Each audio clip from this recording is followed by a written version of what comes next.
આજે આપણે બાજરાના લોટનો ઢેબરા બનાવવા જઈ રહ્યા છીએ.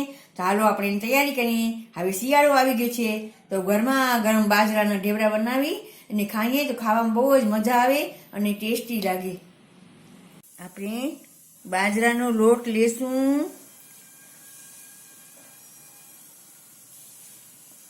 3 ચમચા જેવો મેં બાજરાનો લોટ લીધો છે. અડધો ચમચા જેવો આપણે ચણાનો લોટ લેશું. ઝીણા સમારેલી ધાણા ભાજી લેશું. ઝીણી સમારેલી મેથી લેશું. 1 ચમચી જેવા આપણે તલ લેશું. આ લાલ મરચા અને લસણની પેસ્ટ લેશું 1 ચમચી જેવું.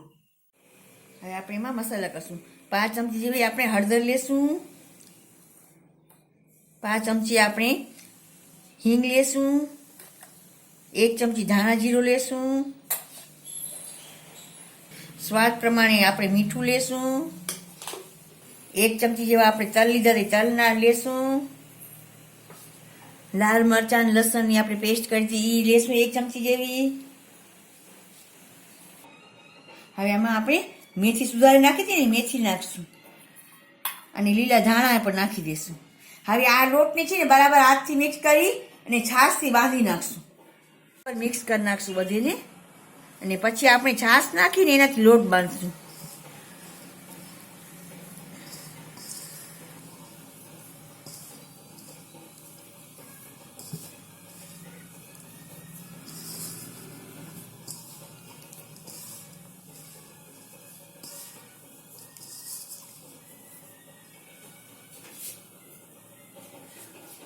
આમાં થોડું છાશ નાખી આપણે લોટ બાંધી નાખશું.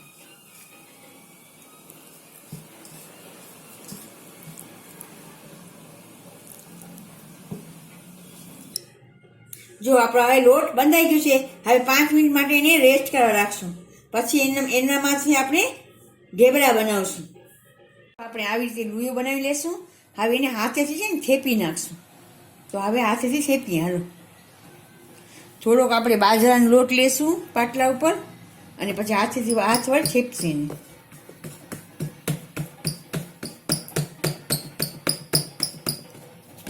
આપણે જો ઢેબરો છે તે થેપી લીધું. હવે આપણે એને શેકી લઈએ. આપણે છે ને ઘીથી શેકશું. બાજરો છે ને તો આપણે ઘીથી શેકીએ તો સારું. હવે આપણે એના પર ઘી લગાવી અને આપણે શેકી નાખશું એને.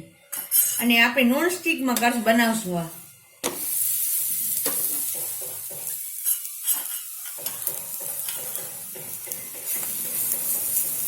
સરખું ઘી નાખી અને ક્રિસ્પી શેકી નાખશું આપણે.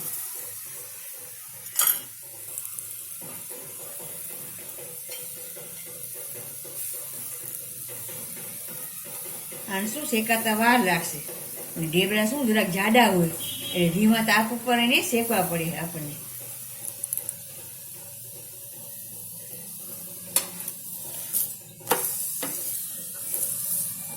તાવીચાથી આવી રીતે કરી અને ક્રિસ્પી શેકશું આપણે.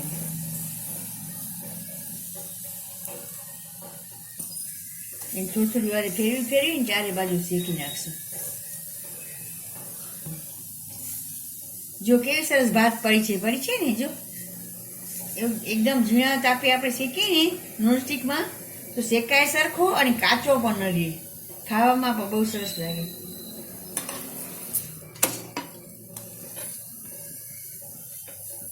જો આપણો ઢેબરો શેકાઈ ગયો. હવે આપણે કાઢી લઈએ. આવી રીતે આપણે બધા ઢેબરા બનાવી લઈશું. આપણા બાજરાના ઢેબરા બનીને તૈયાર છે. તો આપણે હાલો એને સર્વ કરી નાખીએ. એની દહીં સાથે, ચા સાથે, અથાણા સાથે એમ ખાઈએ ને તો પણ બહુ સરસ અને ટેસ્ટી અને સરસ લાગે છે.